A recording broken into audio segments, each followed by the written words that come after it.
क्या टाइटन पर कभी इंसान बस सकता है? भविष्य की सबसे रहस्यमयी दुनिया की कहानी। कल्पना कीजिए, एक ऐसी दुनिया जहां आसमान नारंगी रंग का हो, जहां नदियों में पानी नहीं बल्कि तरल मीथेन बहता हो, जहां तापमान इतना कम हो कि इंसान का शरीर कुछ ही सेकंड में जम जाए, और फिर भी वैज्ञानिक मानते हो कि भविष्य में इंसान वहां अपने शहर बसा सकता है। ये कोई साइंस फिक्शन फिल्म नहीं, बल्कि सैटर्न का सबसे बड़ा चांद टाइटन है। टाइटन पूरे सोलर सिस्टम की सबसे रहस्यमयी जगहों में से एक माना जाता है। कई वैज्ञानिक इसे दूसरी पृथ्वी जैसा बनने की क्षमता रखने वाली दुनिया भी कहते हैं। लेकिन सवाल यह है, क्या सच में इंसान कभी टाइटन पर बस पाएगा, या ये सिर्फ कल्पना बनकर रह जाएगा? आज हम इसी रहस्य की गहराई में उतरेंगे। टाइटन आखिर है क्या? टाइटन ग्रह सैटर्न का सबसे बड़ा मून है। यह इतना विशाल है कि यह प्लैनेट मर्क्यूरी से भी बड़ा है। इसे पहली बार 1655 में डच वैज्ञानिक क्रिश्चियन हाइगन्स ने खोजा था, लेकिन उस समय किसी को अंदाजा नहीं था कि यह चांद इतना खास निकलेगा।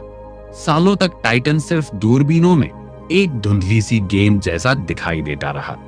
फिर जब इंसानों ने एडवांस स्पेसक्राफ्ट भेजे, तब पता चला कि टाइटन बाकी मून से बिल्कुल अलग है। यह सोलर सिस्टम का एकमात्र मून है जिसके पास घना एटमॉस्फेयर मौजूद है, और यही बात इसे वैज्ञानिकों के लिए बेहद महत्वपूर्ण बनाती है। टाइटन का वातावरण कैसा है? अगर कोई इंसान टाइटन पर खड़ा हो जाए तो उसे सबसे पहले जो चीज महसूस होगी वह होगी वहां की घनी हवा। टाइटन का एटमॉस्फेयर पृथ्वी से भी ज्यादा डेंस है।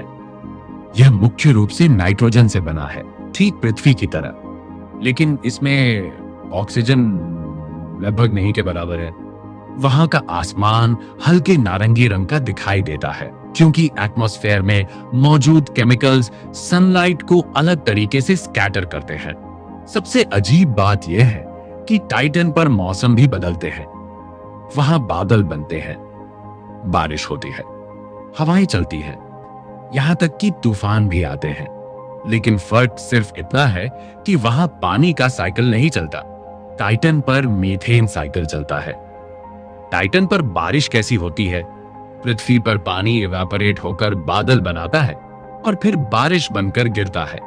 टाइटन पर यही काम मीथेन करता है। वहां मीथेन गैस एटमॉस्फेयर में ऊपर जाती है, फिर बादल बनाती है और बाद में मीथेन रेन के रूप में गिरती है।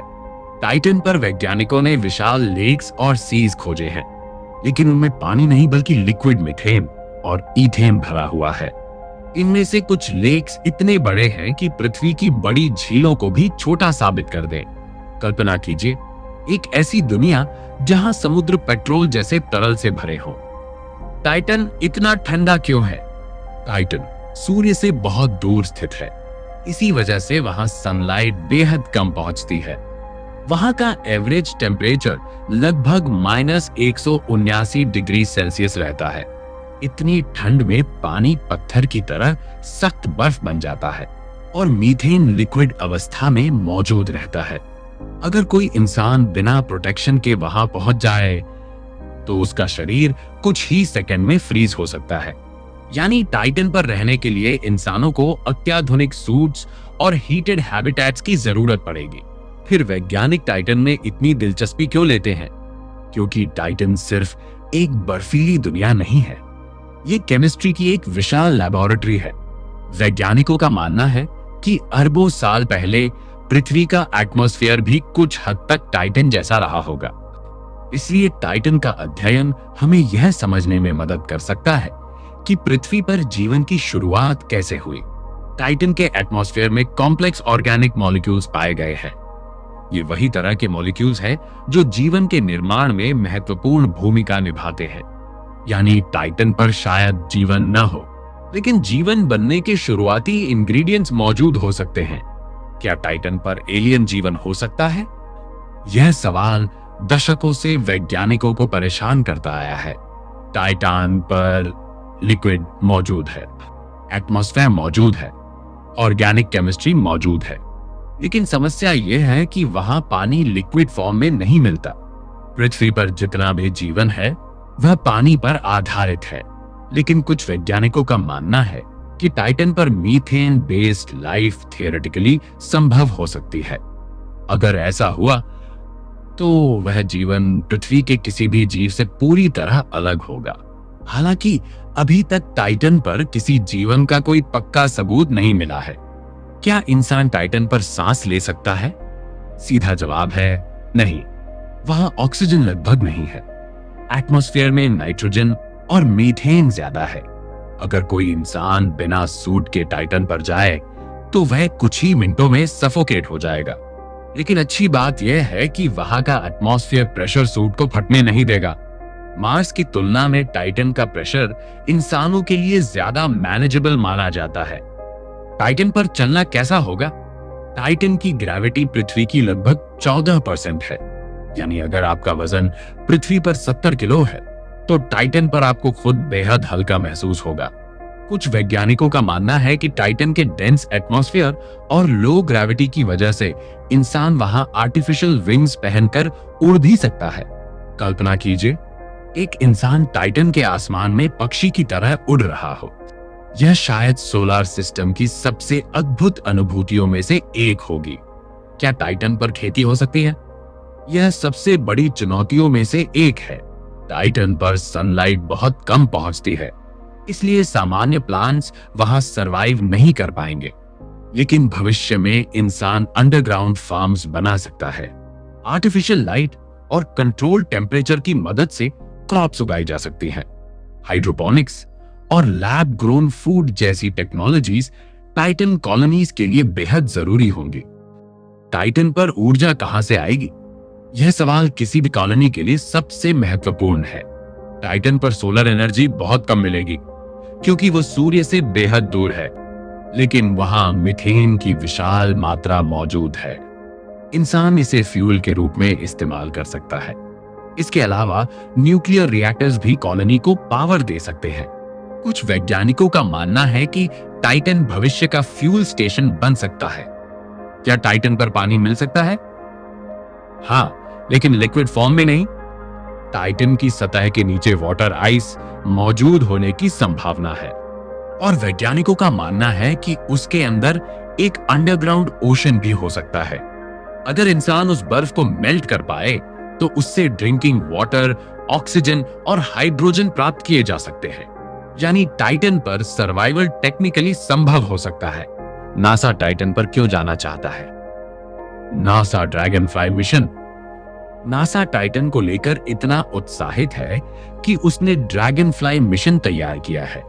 ड्रैगनफ्लाई एक न्यूक्लियर पावर्ड ड्रोन होगा। यह टाइटन की सतह पर उड़कर अलग अलग जगहों का अध्ययन करेगा। यह मिशन यह जानने की कोशिश करेगा कि टाइटन पर जीवन बनने जैसी केमिस्ट्री मौजूद है या नहीं। ड्रैगनफ्लाई को टाइटन तक पहुंचने में कई साल लगेंगे, लेकिन यह मिशन इंसानों के भविष्य के लिए बेहद महत्वपूर्ण माना जा रहा है। टाइटन पर कॉलोनी बनाना कितना मुश्किल होगा? अब तक हमने टाइटन की खास बातें देखी, लेकिन असली चुनौती अब शुरू होती है। एक, दूरी। टाइटन पृथ्वी से लगभग 1.4 बिलियन किलोमीटर दूर है। वहां पहुंचने में कई साल लग सकते हैं। अगर कोई इमरजेंसी हो जाए तो तुरंत मदद पहुंचना लगभग नामुमकिन होगा। 2, extreme cold. -179 degree temperature technology के लिए भी खतरनाक है। मशीन्स फ्रीज हो सकती हैं, इलेक्ट्रॉनिक्स काम करना बंद कर सकते हैं। 3, कम्युनिकेशन डिले। टाइटन से पृथ्वी तक सिग्नल आने जाने में घंटों लग सकते हैं, यानी एस्ट्रोनॉट्स को काफी हद तक सेल्फ डिपेंडेंट बनना पड़ेगा। 4, रेडिएशन और स्पेस ट्रैवल। हालांकि टाइटन का एटमॉस्फेयर कुछ प्रोटेक्शन देता है, लेकिन वहां तक की यात्रा बेहद खतरनाक होगी। एस्ट्रोनॉट्स को कॉस्मिक रेडिएशन और लंबे आइसोलेशन का सामना करना पड़ेगा। क्या टाइटन मार्स से बेहतर विकल्प हो सकता है? बहुत से वैज्ञानिकों के बीच ये डिबेट चलती रहती है। मार्स पृथ्वी के ज्यादा करीब है, वहां सनलाइट भी ज्यादा मिलती है, लेकिन टाइटन के पास डेंस एटमॉस्फेयर है। और रेडिएशन प्रोटेक्शन भी बेहतर है। कुछ मामलों में टाइटन मार्स से ज्यादा सुरक्षित माना जाता है, लेकिन एक्सट्रीम कोल्ड उसे बेहद कठिन भी बना देता है। भविष्य की टाइटन कॉलोनी कैसी दिख सकती है? कल्पना कीजिए, साल 2300। टाइटन की बर्फीली सतह पर विशाल ट्रांसपेरेंट डोम्स बने हुए हैं। उन डोम्स के अंदर इंसान रह रहे हैं। बाहर नारंगी आसमान है, दूर मीथेन की झीलें चमक रही हैं और छोटे न्यूक्लियर ड्रोन्स आसमान में उड़ रहे हैं। लोग स्पेशल सूट्स पहनकर बाहर एक्सप्लोरेशन कर रहे हैं। अंडरग्राउंड लैब्स में फूड उगाया जा रहा है और शायद पहली बार इंसान पृथ्वी के अलावा किसी दूसरी दुनिया को अपना घर कह रहा है। क्या इंसान सच में टाइटन पर बस पाएगा? यह सवाल आज भी अनिश्चित है। टेक्नोलॉजी तेजी से आगे बढ़ रही है। जो चीजें कभी असंभव लगती थीं, आज हकीकत बन चुकी हैं। कभी इंसान चांद पर जाने की कल्पना भी नहीं कर सकता था, लेकिन फिर अपोलो मिशंस ने इतिहास बदल दिया। शायद आने वाले 200 या 300 सालों में टाइटन पर पहली मानव कॉलोनी बन जाए, या शायद टाइटन हमेशा सिर्फ रोबोटिक मिशंस की दुनिया बनकर रह जाए। लेकिन एक बात तय है, टाइटन इंसानों की कल्पना और विज्ञान दोनों को लगातार चुनौती देता रहेगा। जब हम रात के आसमान में सैटर्न को देखते हैं, तो शायद हमें अंदाजा भी नहीं होता कि उसके पास एक ऐसी दुनिया छिपी हुई है जहां भविष्य में इंसान बसने का सपना देख सकता है। टाइटन हमें यह याद दिलाता है कि ब्रह्मांड सिर्फ खाली स्पेस नहीं है, यह अनगिनत रहस्यों से भरा हुआ है। और शायद किसी दिन पृथ्वी से करोड़ों किलोमीटर दूर एक बच्चा टाइटन की नारंगी शाम में खड़ा होकर आसमान की तरफ देखेगा और पृथ्वी को पुराना घर कहेगा।